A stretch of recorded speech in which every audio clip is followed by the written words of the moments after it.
stories that we don't get to hear. No, they will not want you to hear that. We hear more on the gay rights, the executions, and this is why I'm saying. Yeah. There was a country that have taken that gathered up an entire group of people to a highway in plain in broad daylight and shot them because they belong to some what they call terrorist organization without trial. Nobody said anything. So yeah, they are fighting terror. They execute people on a daily basis. Nobody is saying anything. They kill people. Even young people are being killed in this particular country. Nobody is saying anything. But Gambia, people, we executed murderers, and we're going to execute more, even if the sky is to explode. Now, if they abolish the death penalty, that doesn't mean that they should impose that on Gambia or third world countries. But one thing that Africans have to understand is that there are people are migrating to Africa. And so they don't want those people to be one day convicted and sentenced to death and hung in Africa, because it would be taboo for a black man to hang a white man, when they were very happy to hang black men in their own countries. Got it in the current issue. Just on the capital punishment and the lynching that happened in America, Lynching, they have been hanging people even in Africa during the colonial era. You will not read any history, true history of Africa where the king ordered someone to be hanged. The idea of the death penalty, they brought it. In those days, you pay in kind, the number of goats or the number of days that you have to pay for the offense that you have committed or communal work. There wasn't anything like prison. The only time somebody is killed is when we fight against each other. When the different kingdoms fight against each other or different tribes clash. So the idea of prison, in your local language, do you have the word indigenous word prison? No. They say, oh, yes, it's cruel and unusual punishment. It happens in Texas. How? What will be more cruel than arresting an African in Africa, pack him like a sardine in a boat, like cargo, go and auction him in America, and then let him live like a dog? He walks and you beat him on a daily basis. And not even, we are sorry, we cannot have that. An apology. We as Africans cannot have that. But they'll argue that two wrongs do not make a right.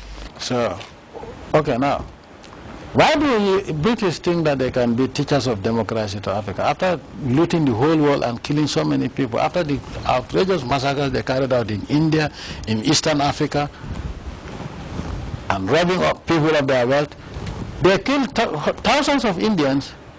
For the Indians saying that they have a right to their own salt. Indians were banned from mining salt that belongs to them.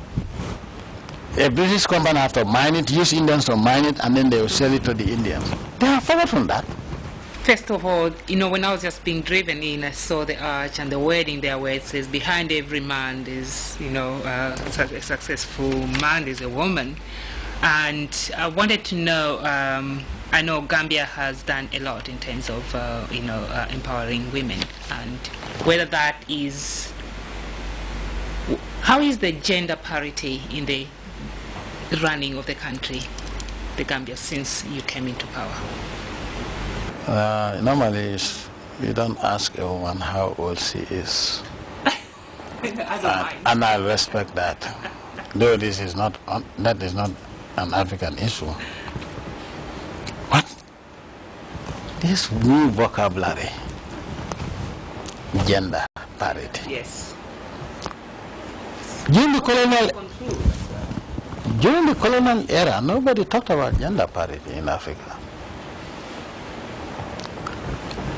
The reality of the situation, the reality of the matter is the fact that in Africa, especially in the Gambia, we do not see ourselves, a man and a woman, as adversaries or opponents or competitors, but we see, when you look at yourself, you realize that you are half and you need another half to make yourself a whole. Complementary. We are complementary. In the Gambia, no decision is taken, even in the rural villages. No decision is of importance to the family is taken without the participation and consent of the wife.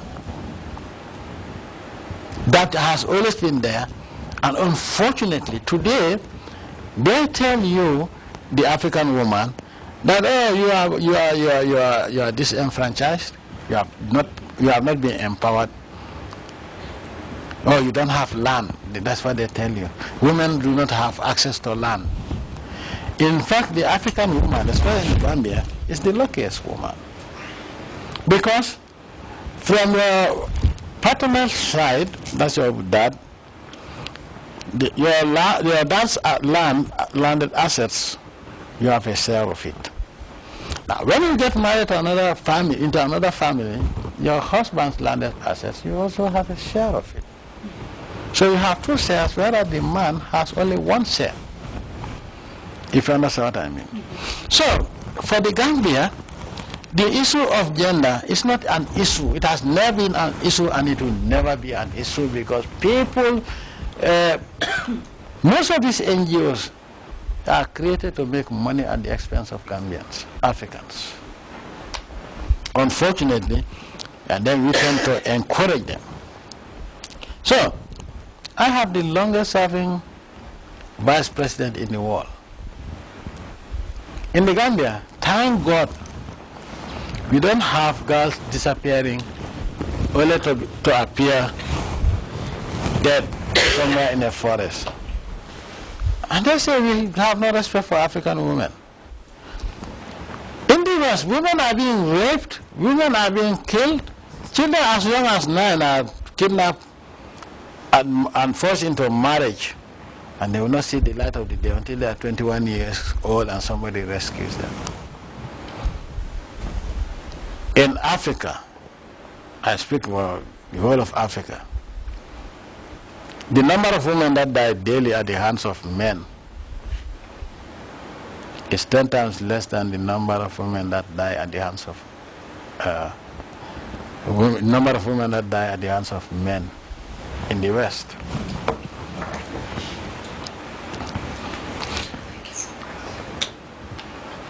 Now, in the West, if you're talking about respect for women, in the West, a woman is nothing but a commodity. You want to advertise a new brand of vehicles, you have almost a naked woman to advertise it. Or in the boxing ring, you have a naked woman almost walking. Okay? Whatever you advertise a destination, how do you advertise it? A naked woman. So the woman is being treated like a commodity. Now, how many, they talk about human traffickers, those who traffic African women. But they traffic them to where? To Africa? The women that are being sold into the sex trade, they are sold into Africa? No. So we have the longest serving woman, female vice president in the world. And not because I wanted to please anybody, but that is what I believe in. In this country, it doesn't matter your gender. What matters is your willingness and patriotism to work for the country and develop the country. That is what matters to me. So I don't see the appointment of ministers or anybody into the government as an issue of gender. It is an issue of qualification. Yes. Thank you so much for that one. And finally, I was really excited about, going to the farm and see how things are going. I know that agriculture is a passion of yours. Do we see as Africa's future being an agrarian revolution? Is that how we see it, apart from our endowment with other resources? I know, why are you so passionate about agriculture? I am a natural born farmer. In our family today, my family,